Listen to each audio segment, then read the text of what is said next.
السلام ورحمة الله وبركاته. السلام عليكم. بسم الله الرحمن الرحيم. وصلى الله على سيدنا Muhammad وعلى آله وصحبه وسلم. So inshallah, something that I wanted us to reflect on this occasion of the Isra Mi'raj, the ascension and the night journey of the Prophet Muhammad ﷺ, is I feel every year when this event comes around, it's an opportunity for all of us to sort of renew our relationship with our prayer. Simply because the Prophet Muhammad ﷺ taught us that prayer is the Mi'raj of the believer. It's the ascension of the believer. And as we go through, inshallah, and as everyone will attend the program later on with Celebrate Mercy that goes into the details of this journey, for today, or for the Jumu'ah reminder, I just wanted us to reflect on one aspect together, and it's connected to what we talked about earlier at some level. And it's about how the prayer is really something that is a healing for our own hearts and is an expression of the purpose of our creation. It is an expression of not being distracted by all that is in existence and actually being fully and totally concerned and devoted to the Creator. Imam Ibn al-Qayyim, he said very beautifully, a beautiful statement I wanted to share. He said that in the heart there is a need, right? A very strong desire that will not cease until Allah is the only one who is sought. In it is a void that cannot be filled except by His love, turning to Him, always remembering Him and being sincere to Him. Were a person to be given the entire world and everything in it, that would never fill this void. This is a really important reality that exists, is that our hearts have a need to pray. It's not just an obligation in terms of we need to fulfill the commands of God. That's true. But there's a natural need to actually follow these obligations. Allah has prescribed for us in order of sort of priority of what's most important to us. He's literally legislated upon us that which our hearts are desperately in need of. And our hearts are desperately in need of prayer. Our hearts are desperately in need of turning to Him in prayer. And that is one of the most beneficial ways in which we are able to remember God and draw closer to Him. That the servant does not draw closer to God except what God has already made an obligation upon them, right? We know that from the hadith. We can't draw closer to Him with other things. There's nothing that's actually more sort of like potent in drawing closer to God than what He's already prescribed. And the first thing that's prescribed on the Muslims, after believing in Allah subhanahu wa ta'ala and the Prophet Muhammad sallallahu alaihi wasallam, is the prayer itself. On the Day of Judgment, the first book that's going to be opened is the book of prayer. And if that book is good, then everything else is good. I mean, that tells us a lot. Also, that we know that in the heart, or in the body, there's a morsel of flesh. If it is sound, then everything else is sound. And that is the heart. So there's a relationship now between the book of prayer, that is, if that's good, everything else is good, and the heart, which is affected by prayer. And if the heart is good, then everything else is good. And so what we know from both of these together is that prayer has a profound impact on our hearts, and it heals what's in our hearts. Allah subhanahu wa ta'ala mentions that in the prayer, we are, prayer is something that prohibits the fahsha and the munkar. It prohibits from us. It helps us to avoid. It helps us to repent from things which are forbidden. Now, if we look at sort of like the emphasis on prayer that we get in the Quran, Allah subhanahu wa ta'ala in Surah Al-Mu'minun, قَدْ أَفْلَحَ الْمُؤْمِنُونَ, right? That the believers are successful. الَّذِينَ هُمْ فِي صَلَاتِهِمْ خَاشِعُونَ. Those who in their prayers, they have khushu', they have focus, they're not distracted. And then you move on to the verse 9, right? Because then there's a bunch of other descriptions. And before that, so the description of who are the believers, they are people who have focus in their prayers. And then many other descriptions. And then to close this category, again, وَالَّذِينَ عَلَى صَلَوَاتِهِمْ يُحَافِظُونَ, and those who strictly guard over their prayers. And it's not just guarding over the doing of the prayer, it's also guarding over the quality of the prayer itself. And so this is something that I wanted us to think about and reflect on. There's an analogy, there's a really significant analogy for us in the Isra Mi'raj, and I actually wanted to read it to you all. And it's before the Prophet Muhammad sallallahu alaihi wasallam gets to Sidratul Muntaha, and he is traveling with Jibreel through the heavens, guess what happens? I'll read it to you right now. And this is so everyone knows where it's from. This is from the Prophet's night journey and heavenly ascent. And this is by Sayyid Muhammad ibn Alawi al-Maliki. I have the book right here for everyone. And if for those who have the text, if they want to open to page 12. At the bottom of page 12, as the Prophet Muhammad ﷺ was traveling, he heard someone calling from his right, Muhammad, look at me. I want to ask you something. But the Prophet ﷺ did not respond. Then he said, who is this, O Jibreel? So he doesn't look at the person who's calling upon him to look, but he asks only Jibreel, who is his guide, who is this? He replied, this is the herald of the Jews. If you had answered him, your community would have followed Judaism. So had he looked, then that's the consequence. But he did not look. The Prophet ﷺ continued traveling, and he heard someone calling him from his left. Muhammad, look at me. I want to ask you something. But the Prophet ﷺ did not respond. Then he said, who was this, O Jibreel? He replied, this is the herald of the Christians. If you had answered him, your community would have followed Christianity. The Prophet ﷺ continued traveling and passed by a woman with bare arms, decked with every female ornament Allah had created. She said, Muhammad, look at me. I need to ask you something. But he did not look at her. Then he said, who was this, O Jibreel? He replied, this was the world, ad-dunya. If you had answered her, your community would have preferred the world of the hereafter. Would have preferred the world to the hereafter. Excuse me. They would have been distracted. As the Prophet ﷺ traveled on, he passed by an old man who was some distance away from his path, saying, come hither, O Muhammad.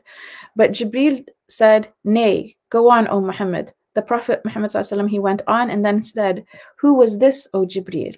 And he replied, this was Allah's enemy, Iblis. He wanted you to incline towards him. He went on and passed by an old woman on the roadside who said, O Muhammad, look at me. I need to ask you something.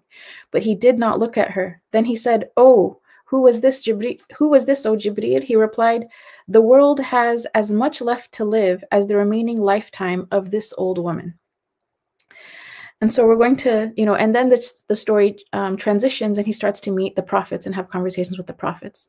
So before he gets to this place where he's having conversations with the prophets, there's all of these calls for him to turn away from where he's going. And where is he essentially going? In the Isra Mi'raj, he's essentially going to meet God. So for us, when we are praying and standing in front of God, we have to know that Shaitan will try to distract us in our prayer, just like he tried to distract the Prophet Muhammad ﷺ in the Mi'raj, in his night journey. And the Prophet ﷺ, he does not turn away. He does not look. He does not glance this way or that way. He's headed straight, and he asks only Jibreel, who's his guide to God, to understand, and for the rest of us, all of humanity, to understand what was happening. There's a symbol in this that's really important for all of us. We know that Shaitan, just as Shaitan tried to distract the Prophet Muhammad ﷺ, and incline him away this way and that way from heading to where he was heading, this is his promise that he wants to do the same thing with us. And so to protect the prayer, and to be from those who protect our prayers, we have to protect it from the different kinds of distractions that come. The first distraction of Shaitan is to not pray at all. That's the very first one. It tells a person your heart is good. The only thing that matters to God is your heart, and you're a nice person, and you're a kind person. You don't need to pray. The second distraction is you have time to pray. You don't have to pray on time. You can delay it. Keep delaying it. Keep delaying it. And then that prayer is neglected, and then when it's prayed in a state of being rushed, and there's no focus, and there's no khushu', and the quality is lost. And then the third is that the person does pray on time. They actually are someone who they guarded the timing of the prayers, but inside the prayer, the Shaitan comes with every single distraction possible. And so one of the ways that we can rectify our lives, one of the ways that we can rectify the way that we live our lives is by first and foremost protecting the prayers. We do this by trying to develop a presence of heart, being spiritually aware of what we're doing, witnessing with our intellect, having deep understanding of the words that we're saying, having stillness in our bodies, having humility in our limbs, feeling awe in front of Allah subhanahu wa ta'ala, having hope in front of him. I think this is a really important element, is we need to pray to Allah subhanahu wa ta'ala with an immense amount of hope. When we stand in prayer, even if a person notices that their mind is distracted, don't become so upset about that you become now distracted by your upsetness, and you're no longer focused on the fact that you're standing in front of Allah to worship him. So this is something that can be one of the ways that we get distracted, is despair, is actually starting to lose hope. As you know, there's a book, it's called The Power of Now. And I'm not, aside from like the way that these elements are brought into the wider culture about like hedonism and pleasure seeking, that's not what we're talking about. But there is something about seize the moment that you're in. Okay, the moment before your mind and heart was distracted, in this moment, make a commitment to reconnect to Allah subhanahu wa ta'ala and to refocus in your prayer. And so that happens to us in the prayer itself. To that realization of my mind is wandering, I'm going to bring it back right now. And right now I have this moment, and I have the moments onward to try to rectify the prayer. So we have to pray with a sense of hope in Allah subhanahu wa ta'ala and a good opinion of him as well. This is really, really important, significant in terms of the way that we approach the prayer itself, taking advantage of dua and supplicating to him in sujood, taking advantage of the fact that we can pour all of our worries and concerns to God in the prayer itself. I mean, when calamity strikes, there are people who they find their healing in prayer because they have a good opinion of Allah subhanahu wa ta'ala. So they know when they stand in prayer, relief is going to come. They know it's like the level of yaqeen. It's a certainty that I need prayer right now because it's because of the weight of the difficulty. When we see, for example, the horrific news that came out of Turkey, emotionally, psychologically, that's something that's really, really hard for any human being to process. But we as Muslims have the gift of prayer. It's something that brings us back to ourselves, and it brings us back to our purpose. And that's not to say that if someone is suffering from mental health issues or something that is so much that the prayer itself helps, but it's insufficient, they need more help, that they should not get more help. But prayer is like the first necessary element that helps everything else fall into the right place. And also we should pray with a sense of haya, meaning there should be some modesty in us that I don't want to do something in this prayer that causes me to fall short. So we should feel too shy actually to do things like pay attention to things we're not supposed to be paying attention to in prayer, looking around. And when we recognize that we're distracted, to feel shy about that and to come back to a place of focus. Now, in terms of the way that the shaitan tries to steal from our prayers, the Prophet Muhammad ﷺ, there's so many different ways. One is that the shaitan will try to use laziness and procrastination. The other one is that he pushes the obligatory deeds to the background, right? So again, we may be people who pray 5 times a day, but just praying them when they first come in has a profound impact on the blessing of your time and the blessing even of your energy. When we pray, when the prayers come in, we find that the time between the prayer times are blessed, and what we're able to accomplish is blessed. Actually, when we put prayer first, the distractions that take us away from everything else in terms of being productive actually gets a lot less. Our spiritual distractions are less. The best deed to perform is the prayer. Allah subhanahu wa ta'ala says again that the most beloved deeds with which my slave comes nearer to me are what I have enjoined on them. Our hearts find rest in the remembrance of God. When we remember God in prayer, this is one of the most powerful ways for us to actually remember him. There's a number of narrations and verses of the Quran that point to this. One of the ways that shaitan tries to cause us to be distracted from prayer is that he makes us not relieve ourselves. So it's a person needs to go to the restroom, but rather than going to the restroom and making wudu and then praying, the person will hold that in, and that becomes a distraction for them. And so then they rush through the prayer. So this is another one. Another way that shaitan tries to distract us is by a person standing in prayer and the shaitan saying, your wudu wasn't right. Go make your wudu again. So the person breaks prayer and thinks that their wudu wasn't right, and they go and make wudu again. And they come back to try to pray and they get the same waswas. And so, this is just we've actually been told about these things. Ibn al-Mubarak, he said, if one is uncertain about his condition of purity, he does not need to perform a new ablution, right? So if that waswas comes to you and you remember, I went to the bathroom, I made wudu, but if there's like there's this like it's causing doubt upon that, you're allowed to just ignore that and keep praying. Actually, you should ignore that and keep praying. Also, there's another waswas, that is, a person is praying and all of a sudden they have a waswas that they've actually broken their wudu in the prayer. And the Prophet Muhammad ﷺ, he said, if one of you finds a disturbance in his abdomen and is not certain if he has released any gas or not, he should not leave the mosque. He should not leave the prayer, basically, unless he hears its sound, right? That would be certainty, or smells its scent. And that's in Sahih Muslim. So just the random thoughts of, oh, I think you lost your wudu is not sufficient to break prayer. Know that that's one of the traps of the shaitan.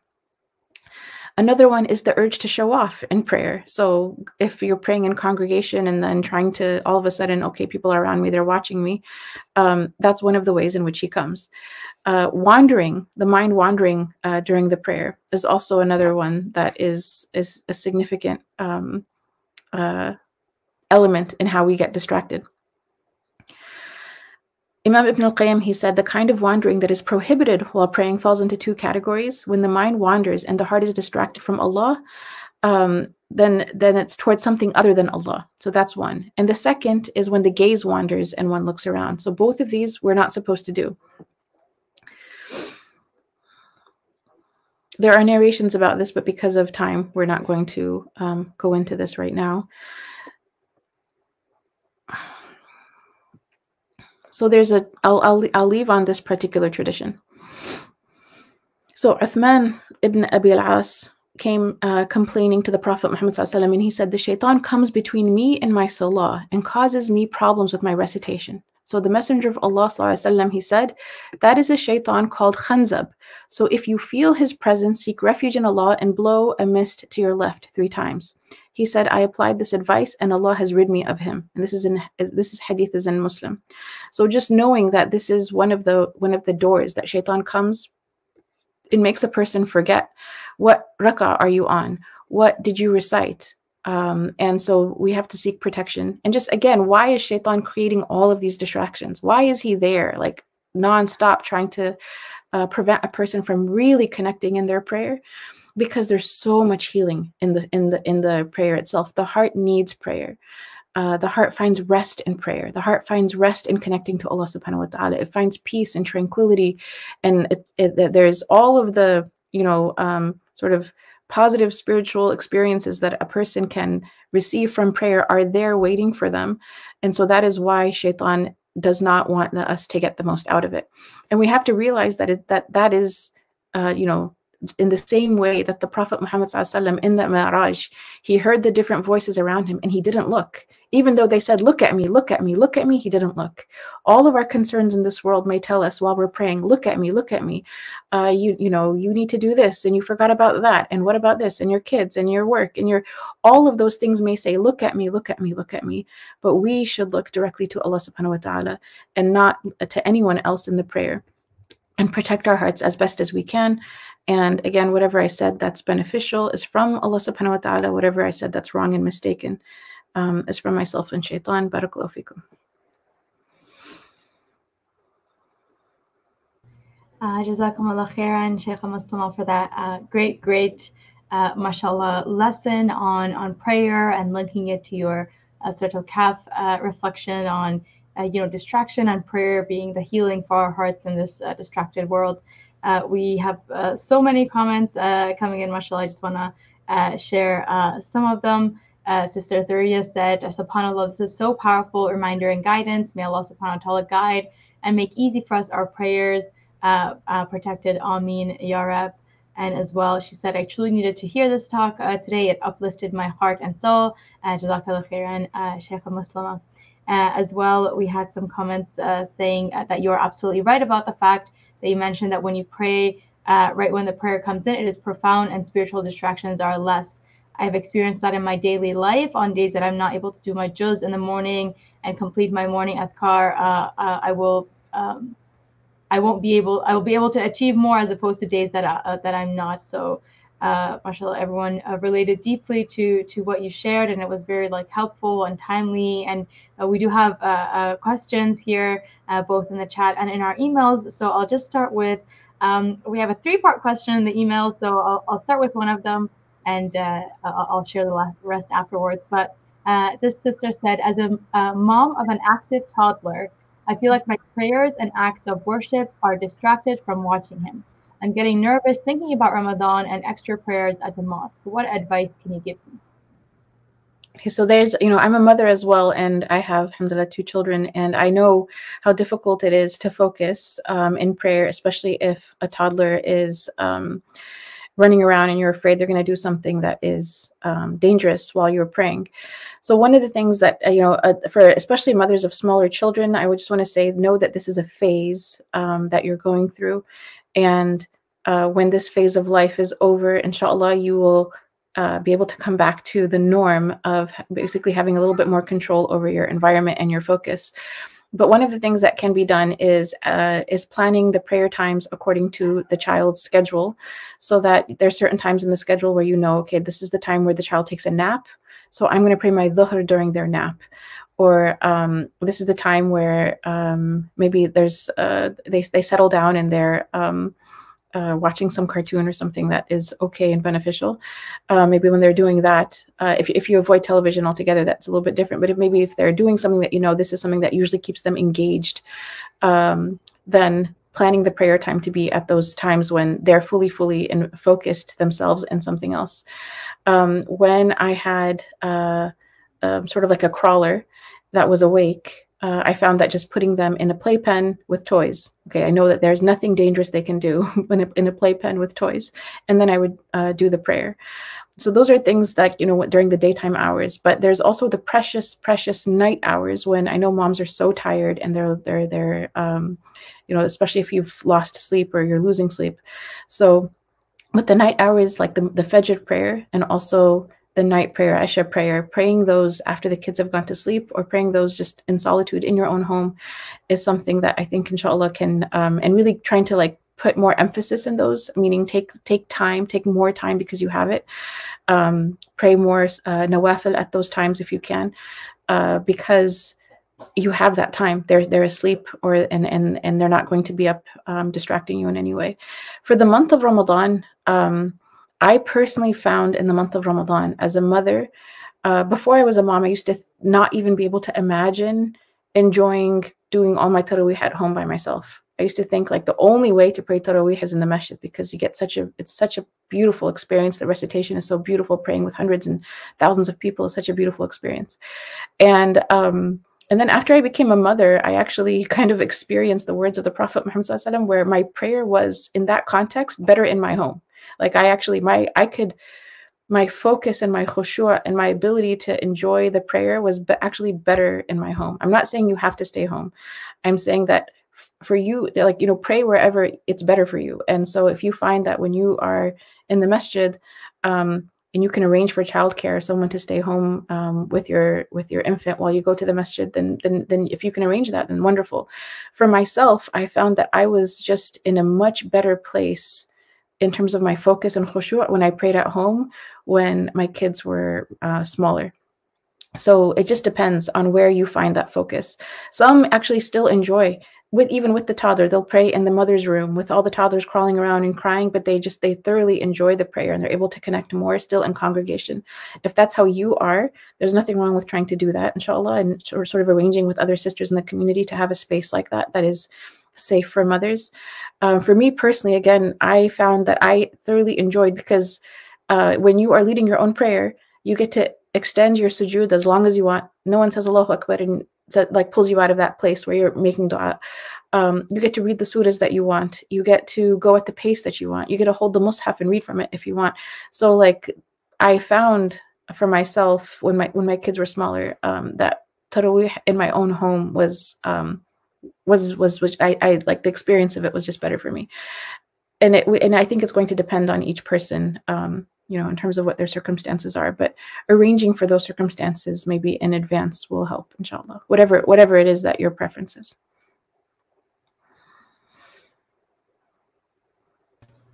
Thank you so much for that comprehensive answer, mashallah. I'm sure she appreciated that answer. And I mentioned she had 2 other questions. We'll take another question from her before we go to some other ones and come back if we have more time. But she asked, what are alternatives to distractions that we can present, especially to young people? Distractions, you mean from in terms of prayer, or distractions from God in general? Yeah, I think it seems to be a general question. So what are alternatives we can provide to, I guess, just worldly distractions to young people specifically? I think something that is important for us when it comes to young people is creating experiences for them that are sort of like religious experiences for little ones, you know, like, because they're very powerful. Their hearts are so clean to begin with, so they will feel things in such a deep way at a young age that stays with them. So as an example, it might be, and subhanAllah, when I was in college, there was a family that used to do this, and I thought it was so beautiful. But a father would actually bring his small little girls to the masjid for at Fajr time. He would come and bring them, and so they would be praying with me and next to me, and they're cute little children, and they would pray. They're like 5 years old, 6 years old, 7 years old, and they loved it. They loved it for 2 reasons. One, because this is a time when the women's musalla is mostly empty. There's no one there, so it's like they get to experience that. The second is it's a bonding experience between them and their dad. So you know that this is something like special for them. Their dad wakes them up early, gets them ready, and takes them to the masjid for that. And so that was something I remember seeing and thinking, you know, these kids are going to remember this for the rest of their lives. And, you know, there's all sorts of different sort of experiences that we can try to schedule, you know, within our lives for kids. Things like, okay, take them to Fajr, and then maybe take them out to breakfast afterwards. Make the association so that they get to experience like being awake like that, being with other Muslims like that.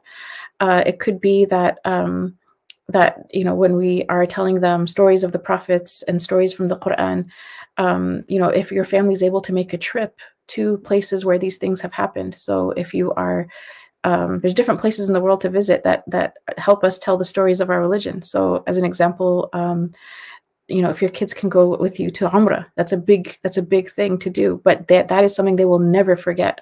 I teach a Sunday children's program in San Diego, and for the children who have gone to Umrah with their families, they can sit there and tell you for hours. They will tell you about their Umrah trip. Shy children who will not talk in class. If you ask them, what was it like to make Umrah? Did you like Masjid al-Nabawi? They will talk about it. And they will ask me, you know, we want to go again. Can, you know, like, you know, I would love to go again. Children who have experienced that, subhanAllah, it's a profound shift for them. It's a place that actually removes all the distractions. When they're in Masjid al-Nabawi, and you tell them about, this is where the Prophet Muhammad ﷺ is, and inshallah, they've been raised with stories of the seerah, they get very, very, very connected to that.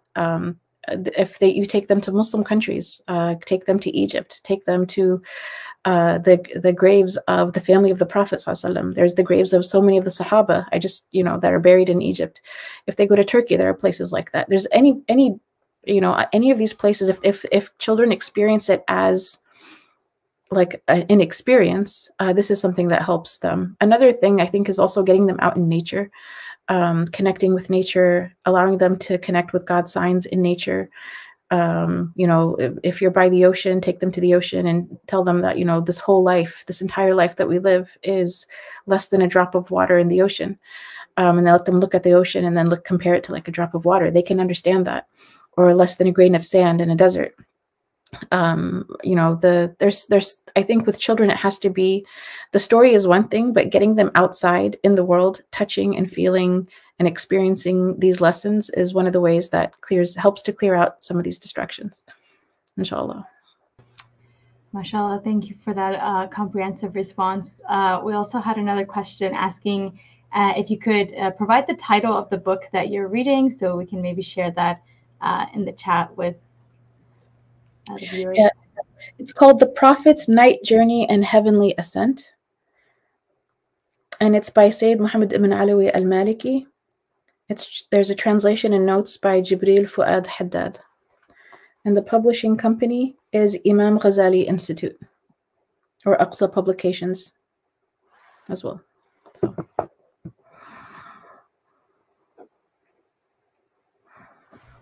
Thank you. Sorry, I was just pulling up the webpage of the book from Al-Ghazali Institute, so I'll just share it in the chat so everyone has a copy.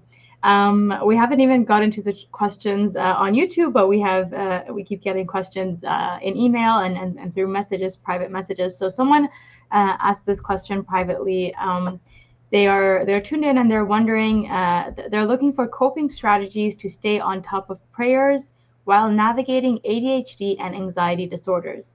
The guilt of missing prayer and the lack of motivation has been increasing my distance from prayer and perpetuating my anxiety. Okay, well, I mean, if the person has been formally diagnosed and having these issues, I would actually refer this answer to a licensed Muslim therapist because I wouldn't want to say something that makes the anxiety worse inadvertently. And so, yeah, I defer this answer to someone who is licensed and understands that mental health condition much better than I do. And I mean, just out of words of encouragement, I want to commend the person for asking the question and for still trying to overcome essentially what's a medical condition in order to feel more connected to their prayers. And so I want to tell them just know and understand that, and if a person has a medical condition, even when it comes to prayers, we have exceptions and different kinds of exceptions. If someone is, for example, too unhealthy to stand in prayer, they're allowed to sit. If someone is unable to keep, for example, their wudu perpetually because of a different health condition, they are allowed to make wudu right before each prayer, and just to pray like that.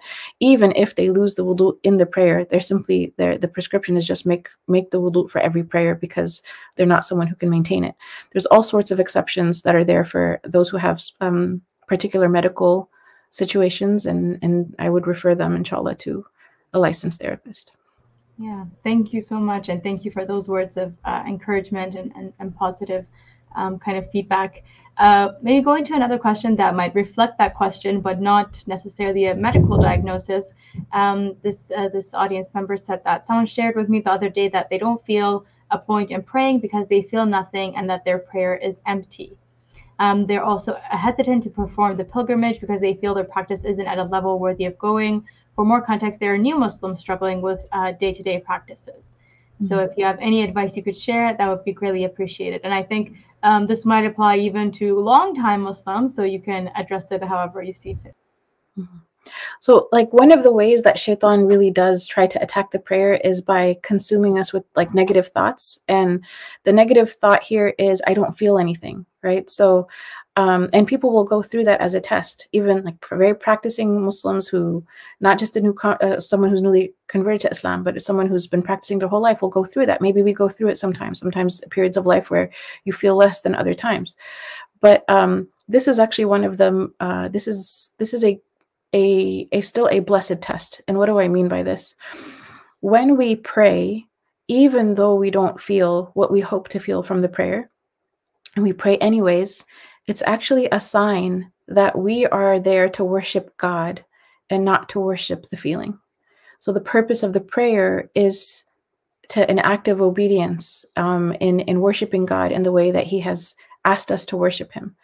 And so when we pray and we still feel nothing, despite the fact that we're praying what we're hoping for, and we're like, even if I feel nothing, even if my heart feels like dead right now, I'm going to pray because I worship God. I don't worship the feeling. I don't worship the high. I don't worship the beautiful moments.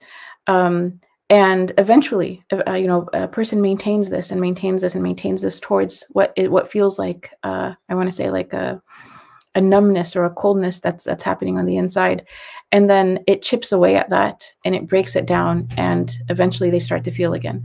But it could also, depending on the situation, every situation is different. So talking to someone about it on a one-on-one level, I think is going to help as well, because sometimes people don't feel anything, but there's a lot going on in their lives, and there's a lot of, they don't feel because they've actually gone numb due to other kinds of tribulations. And so in order to survive and remain functional in life, they've turned off all their emotions. They don't realize they've done it, but they have, and they may be a little bit depressed, if not a lot depressed. And so when they're praying, they're going through the motions, but what they really need help with is everything else that's going on in life. That's sort of why they shut down the emotions in the first place.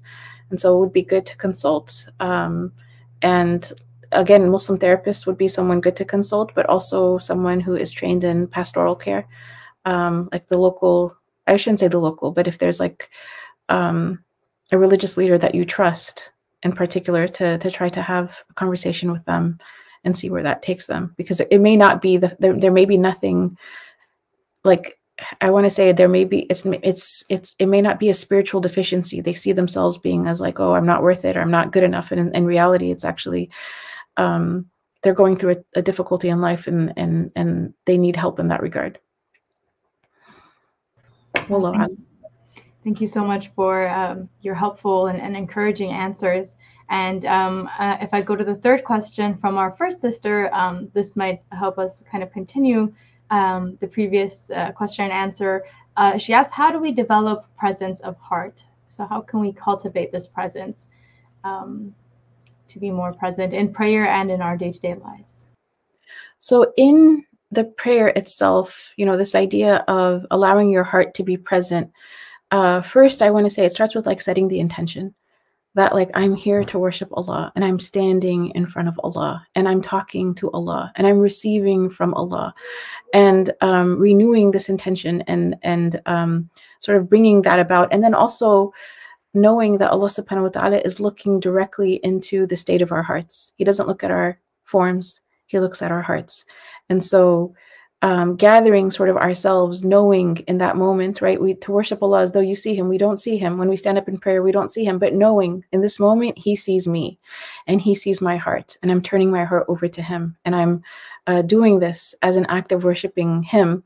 And I'm grateful to be able to do this as an act of worshiping Him. Even the fact that a person stands up and pray is a sign of God's favor upon them, because He has enabled them to go and fulfill this act of worship that is, you know, the greatest of acts of worship. So sort of like coming to God in that way. I want to say like renew that intention of I'm standing in front of Him, and He sees me, and He sees my heart, and this is truly for Him. Something else I wanted to actually go back to a little bit for the question that was before, about like not feeling that they're good enough for like the pilgrimage. That is also potentially something that is like, I want to say that's like one of those negative thoughts that's meant to take the person away from something that could be, that is profoundly beneficial. And, you know, the Prophet Muhammad ﷺ, when did he get the command to pray? The command to pray happens after he's gone through the most painful and difficult year of his life. He has lost his uncle, his beloved uncle, who was his protector on the outside. And he lost his beloved wife, Khadija radiallahu anha, who was his protector on the inside. She was someone who like nurtured him and supported him in his home and through everything that he was going through. And so he lost kind of like an inner and outer protection when he lost his uncle and his wife in the same year. And then he is calling people and they're rejecting him, and his community is going through the economic boycott, and he's witnessing them in their hunger, and he's witnessing them being persecuted and harmed, physically harmed. And then he himself goes to Ta'if, and children are sent out in the street to throw stones at him and his servant Zayd until his feet are bleeding and his sandals are soiled with the blood from his feet. I mean, this is a lot of tribulation and pain. And the relief that Allah subhanahu wa ta'ala grants him in the night journey is not just the night journey itself, but it's a continuous sort of source of relief. And that is that the prescription for prayer itself.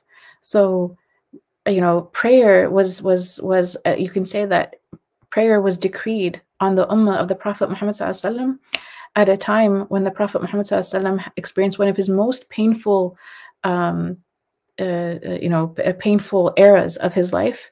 And there was not just healing for him in that, there's healing for our whole community for whenever we're going through something painful. The prayer is something that does that for us. And that is why the distractions will be there. That is why there will be negative, just attacks of negativity upon us when we're trying to do it. And we take a lesson in terms of, I hear and I recognize all of these voices are meant to distract me, to make me lose hope, to make me not turn to God, to make me not feel the relief or enjoy the relief that God has destined for me. And that prayer is really a spiritual vacation. That's what it's really meant to be, a spiritual vacation. Just like leave all the problems of this world behind and go on your spiritual vacation and be with God. And what Shaitan wants you to feel is like, don't go on the spiritual vacation. Don't go. And so, no, it's not a vacation. It's a burden. It's not something you want to do. It's heavy. Delay it. Don't do it. You don't need to do it. This is what his common thing is. And if the person still wants to, then it's like, no, who are you to pray? Why are you trying to pray? Who do you think you are? You think you're a good Muslim? So just know that these voices, they will always be there, because this is how valuable and precious prayer is for your heart. It is that source of healing. And self-awareness about like where the thoughts come from is a really important part of navigating ourselves in life.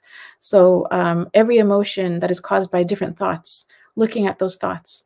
If the thought causes despair, if the thought causes distraction and delaying the things that are good and important, and if the thought causes a person to destroy, just know the source of that thought is from Shaitan. Okay, so it's the 3 Ds. Despair, right? I'm going to lose hope in God. I'm going to lose hope in myself. Distraction. I'm going to just look in every other direction and forget why I'm here to do what I set out to do. Or destruction. I'm going to destroy something that's good. The way to solve the problem is destroy it. Those thoughts, destroy, despair, distract, they come from Shaitan. So, and he only does that because he knows there's so much good that's waiting for you if you just go ahead and overcome him and do the thing that's good for you in terms of your worship. So I hope that helps, inshallah. MashaAllah, I think that was very helpful, and I really like the 3 Ds that you mentioned. It's a really great thing to keep in mind for all of us. I'm going to combine 2 questions together, just based on what you were saying as well. We had Sister Humaira asking, I'm finding hope to be such a powerful emotion that can activate us.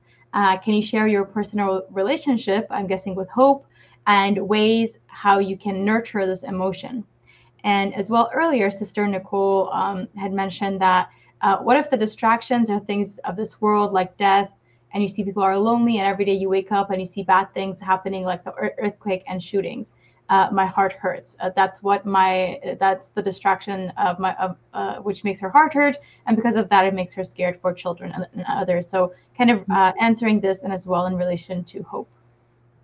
Okay, so for the first one, in terms of hope, nurturing hope within ourselves, that I am as the Hadith Qudsi, I am as my servant thinks I am. Allah says this to us, like, I am as you think I am. So it's really, I want to say that we experience God with the opinion of God that we have. And one of the things that helps us to better our opinion of God is actually knowing about his beautiful names and attributes, and studying those names and attributes, and connecting to those names and attributes, and calling on those names and attributes. So the 99 names of Allah subhanahu wa ta'ala, studying them and reading about them is something that really helps us to have hope. Also, something that a lot of American Muslims don't do enough of is to study their aqidah well. So aqidah is what we believe, right?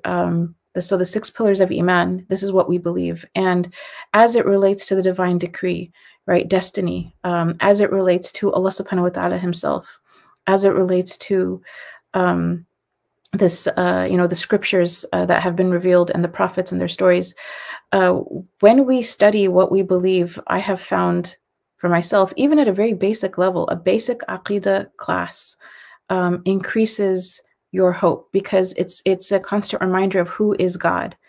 And it's, one of the things that's really important in studying aqidah is that he has attributes that are called sifat al-salbiyah. So there are attributes about him that are really important. They're for us to, as an American Muslim community especially, is recognizing what and who he is not in order to affirm who he is. And this is a really significant part of us conceptualizing the tests in the world. Like when we look at, for example, in this story of Surah Al-Kahf, Musa alayhi salam goes to Khidr, and Khidr, there's all these events that make no sense to him. Okay, why is Khidr, who is this wise person who was chosen by God and is given special knowledge, why does he have a child killed? Right? Like, this is something that is unfathomable according to the law, right? And yet, you know, and yet there's a wisdom behind it that Musa alayhi salam doesn't have an understanding of. Why does he destroy a boat? Right? Why does he build a wall? So there's these elements that he doesn't understand, and afterwards Musa alayhi, you know, Khidr tells him, like, you were not able to keep patience with me, so, you know, we're going to have to part ways. But essentially what we find in those stories too is an analogy for us. And one of the analogies that we take from it is that there are things in this life that we don't understand. Why do small children, for example, perish in an earthquake? Why do tyrants, for example, seemingly live so well? And there are some theological explanations for this, but at some level, a person may wonder, okay, so why does this happen? Why does God allow these things to happen? And, you know, this is the existential question about the problem of suffering. When we go back and learn about God's beautiful names and attributes, and we learn about how his, you know, he is eternal. He, you know, there is a beginninglessness to him. There is an endlessness to him, and nothing in creation can be described in that way. That his knowledge is beginningless and endless, right? And so, I mean, the idea that this conversation was destined in pre-eternity is not something like our minds can wrap ourselves around. So learning about God and who he is something that helps us to reconcile some of the things that otherwise they would be irreconcilable for us, if we're just looking at the world and cause and effect. When Musa alayhi salam when the wisdom is revealed to Musa alayhi salam about why Khidr did what he did, everything makes perfect sense. Everything has perfect wisdom. Everything is exactly as it's supposed to be. But that was only because Khidr alayhi salam revealed that wisdom to Musa alayhi salam. In the world, we know that all sorts of things are going to happen in this world. This life is a test, and there's tribulation, and there's also an afterlife where people are rewarded and others are punished. And this gives us some of an explanation. It's not the whole explanation of everything and all the details, but we're not given access to the understanding of why did this person and that thing and this. What we are responsible for in front of God is how we respond to the test. We're not responsible for the test itself. We are only responsible for the response. And this is a blessing for us in the sense that I can have like concern for everyone in the globe. I can have, my prayers are for everyone in the globe. And for all of humanity, and for the suffering that exists everywhere. But Allah will only ask me about what I had control over and access to, my immediate choices. So my circle of concern and my circle of influence are not the same. They will never be the same. My circle of concern will always be much more vast. And my circle of influence is the only thing that Allah will ask me about. So that's important in terms of just refocusing ourselves. And in terms of getting distracted by the bad news, you know, one of our teachers said that if the news makes you feel despair and feel a loss of hope, then turn off the news. Turn off the news. I don't know if also, you know, in the times that we live in, literally in the single moment, we can receive bad news from every single country around the world all at the same time. I don't know if any other human population in any other century had that kind of access, and if that's even natural. So I want to say, like, when they talk about taking care of your heart and having time for yourself and creating boundaries, one of these boundaries is if you are being consumed by bad news, you need to turn it off and you have to take a break from it. There are people who see the news and they are not consumed from it. It does not cause them to lose hope. It does not cause them to think about the world and or their existence in a negative way. So maybe they can consume, or they're in a place where they can actually receive that news. But if you're in a place when you receive that news, you find yourself unable to do the basic things you need to do, like get up and pray or take care of your family or go to work, then it's important to, this is having a really negative effect. It's almost for you're experiencing as the news is almost like negative waswas from shaitan, right? That's how the heart is receiving it. It's like the world is bad, everything is bad, everything is going to be bad, everything, their suffering will continue, there's no point to the suffering. This is what shaitan will say in the middle of the news, and that's why it's pulling the person down. Natural empathy, by the way, there is, like, all of us feel sad and have grief when we receive any kind of bad news, but I don't think that we were ever created to receive all the bad news from every single place in every single city in every single country in every single context in the world all at the same time.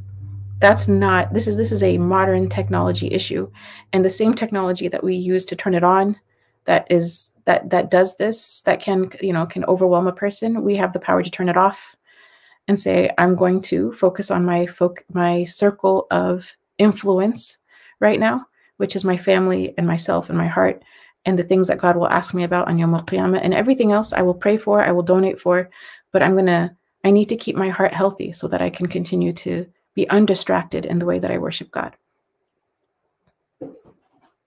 Jazakallah khairan, Shaykha Muslema, for that great comprehensive answer and that guidance and wisdom about turning off the news. I think it's something really important that we all need to learn, how to protect our hearts from these technologies, mashallah. And I wanted to share these comments. Everyone really enjoyed the spiritual vacation, prayer being a spiritual vacation, and thanking you for sharing that. And mashallah, we have comments pouring in, thanking you for sharing your knowledge and wisdom with us. And as Sister Nicole said, she will reduce her news time. May Allah continue to bless you and protect your family, inshallah. So Jazakumullah khairan, Shaykha Muslema. It was a pleasure and a blessing to have you join us today. And I know you're very busy. It was very last minute, so we really appreciate you taking this time and really blessing us with your knowledge today. And I pray you have the best of luck with your endeavors, inshallah.